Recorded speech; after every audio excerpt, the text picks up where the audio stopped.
वो जिन्होंने जंगलों की मिट्टी में क्रांति बोई, धरती आबा भगवान बिरसा मुंडा।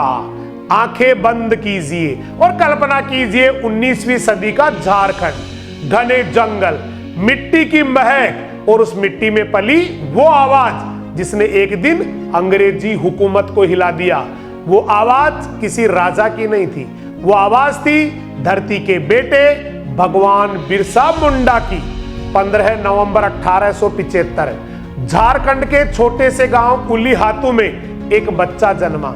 नाम रखा गया बिरसा, जिसका अर्थ है प्रभु का वरदान। लेकिन कौन जानता था यही बालक एक दिन बनेगा आदिवासी जनजातियों का मसीहा, भारत के स्वतंत्रता संग्राम का वीर सेनानी और धरती आबा यानी धरती का पिता। उस समय अंग्रेजों ने आदिवासियों की जमीनें छीन ली थी, जो कभी अपने खेतों, जंगलों और नदियों के स्वामी थे, वो अब गुलाम बन चुके थे। अपनी ही धरती पर जमीनें जमींदारों और साहूकारों की हो गई, आदिवासी अपनी जड़ों से काट दिए गए। तभी जंगलों में एक आवाज उठी, ये धरती हमारी है। और वो आवाज थी भगवान बिरसा मुंडा की। उन्होंने कहा, हम इस जंगल के रक्षक हैं, इसे कोई हमसे छीन नहीं सकता। धीरे धीरे वह आवाज एक आंदोलन बन गई, उल गुलान महा आंदोलन। 1899 में यह आंदोलन अंग्रेजी सत्ता के खिलाफ इतिहास की सबसे बड़ी जन ज्वाला बन गया।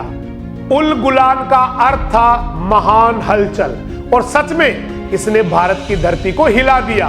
बिरसा ने न केवल अंग्रेजों के खिलाफ आवाज उठाई, बल्कि अपने लोगों को शिक्षा, एकता और आत्मसम्मान का पाठ पढ़ाया।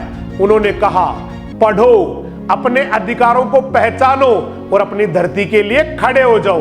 भगवान बिरसा मुंडा ने आदिवासियों को एक नया धर्म दिया, बिरसा धर्म, जो सिखाता था प्रकृति की पूजा, मानवता का सम्मान और संघर्ष में ईमान। उनके नेतृत्व में हजारों आदिवासी लाठियों, तीरों और साहस से लड़े। उन्होंने अंग्रेजों की नाक में दम कर दिया। लेकिन 3 फरवरी 1900 अंग्रेजों ने धोखे से उन्हें गिरफ्तार कर लिया और 9 जून 1900 को केवल 25 वर्ष की उम्र में भगवान बिरसा मुंडा रांची जेल में शहीद हो गए।